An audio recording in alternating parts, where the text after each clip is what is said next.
Hey, what's up, good peoples? Shout out to Hillie Hill. You know the deal. Let's go. My joint. Cha-ching. Yo, killed this shit, man. Q-Boro, baby boy. Hey. Someone asked me in the comments, what was the last great beat Nas rapped on? This is definitely one of them. Level 1, the woman sprung, intelligence, deep in my tongue.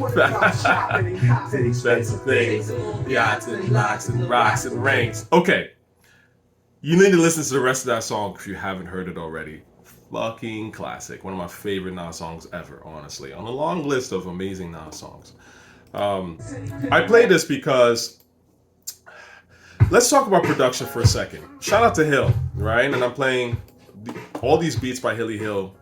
Not a known producer like that, right? I mean, niggas know. But it's not like a casual wouldn't necessarily know Hillie Hill. And so my point is this.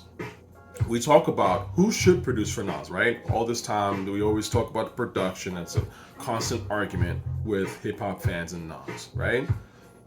Someone say, Alchemist should do it. Primo should do it. Whatever. But the real answer is that it doesn't matter, okay? It doesn't matter who does it. It just has to be a great beat, period.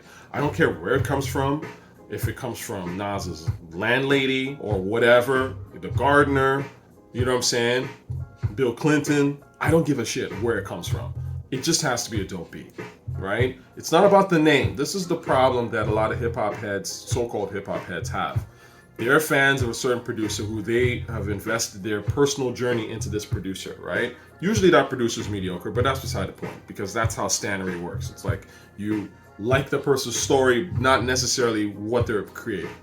But my point is this. It's not just about suggesting your producer so that they can get the clout with working with Nas. That's not how this works, at least not for me, okay? It doesn't matter who Nas works with, whether it be Pierre Bourne or Metro or Primo or whatever, Clam Cicino or even Justice League. I don't give a shit. Just get a great beat. And we know a great beat when we hear it, honestly. As a head, we know. Like, you know what I'm saying? I remember Large Pro was talking very recently. I saw an interview. Actually, this was an older interview, but he was talking recently with the Drink Champs, and I haven't had the time to go through it, but I'm very curious to see what he has to say about Nas and producing in general. Anyway, on an older interview with Vlad, he was just talking about Nas's choices, right?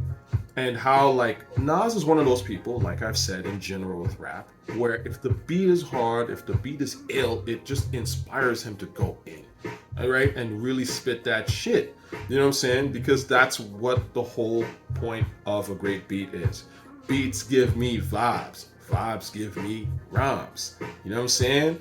So the problem with, again, all these magic stuff, and I hate to, beat a dead horse, but the beats are weak. I don't know why the beats are weak, and I don't know why they're, 5 albums of straight mid is it's laughable, okay? I don't know why that's the case, okay? They don't need to be that weak. And when they're that weak, you're gonna obviously have Nas being lazy on the rhyme tip because that's what happens. You know what I'm saying? The point of this is, he was talking about how Large Pro in the You Gotta Love It beat, he specifically mentioned how You Gotta Love It was just like, it was just ill and then Nas went in. Yes, that beat is phenomenal, right? I've always said Lost Tapes is arguably the best rap project Nas put out after Illmatic, in my honest opinion. It's certainly, if not top 2, top 3, in my honest opinion.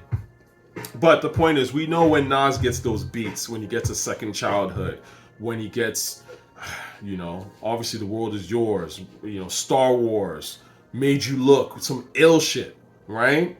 Say what you want about Salaam Remi. People knock some of his contributions with Nas and stuff. Salaam Remi gave us Made You Look, which is one of the greatest rap records ever. Okay? Forget Nas, like, period. One of the greatest rap records ever. Okay? So I can excuse that. Even if some of the other stuff, I'm not a huge fan of some of the other beats that Salaam gave to Nas. Even though Get Down, another great one that he gave Nas. Phenomenal song. But my point is this. Like, he at least, in all that producing that he did for Nas, gave Nas a signature record and hip-hop staple. One of the hip-hop's greatest records. Hit Boy has been around Nas and has given us 0 bangers. Literally, 0. Zero classics. That's insane. Okay? So that's unforgivable. Let's be honest here. Like that, you would never let that fly anywhere else. You know what I'm saying? Like that is fucking crazy. So the point is, again, I don't care what the name is of the producer. The name doesn't necessarily matter. Obviously, we have certain producers who have made a name for themselves with their consistency of making great shit. So yes, we're always going to be intrigued by what they come out with, but that doesn't necessarily mean that it has to be Nas, Illmatic, Crew, or whatever. It can be anybody, just for Lord's sake, right? Just get a good beat. That's all it is, man. Anyway, moving on. Let's talk West Coast shit for a second, because I've been in the West Coast a bit, mentally anyways. I haven't been to LA in a few years. I miss LA.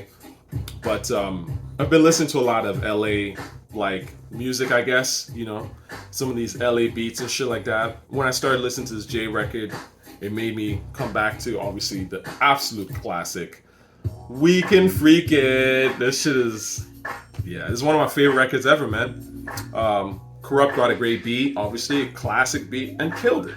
That's what you're supposed to do, right? Again, great beats inspire great records. That's just the truth of the matter. I love the chorus in this. We Can Freak It is one of those songs that it's so clean in a way, but it's still got that raw, obviously.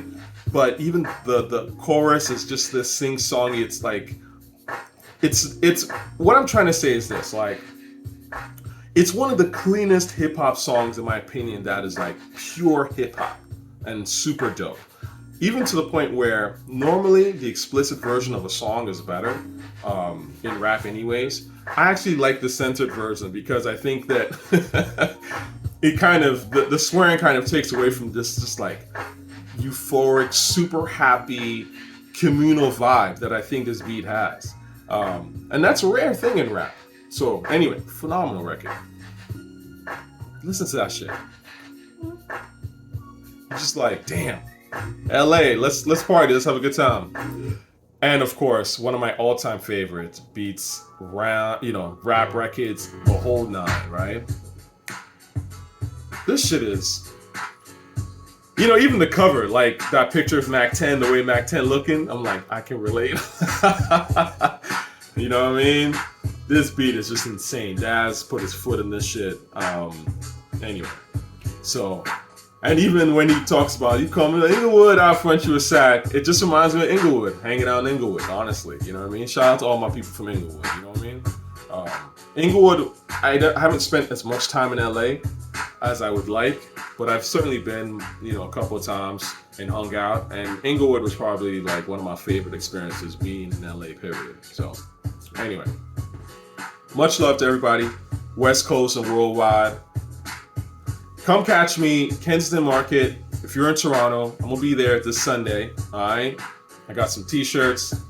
Come cop, check them out, man. They're $30. It's nothing. You know what I mean? 30 bucks is something, but what I'm trying to say is that, like, you're getting good shirts, man. So that's number one. But number two, if you just want to come by, say what's up to your boy, I'll be there in Kensington Market. All right, man? Find me Sunday. Peace and love to y'all, man. One.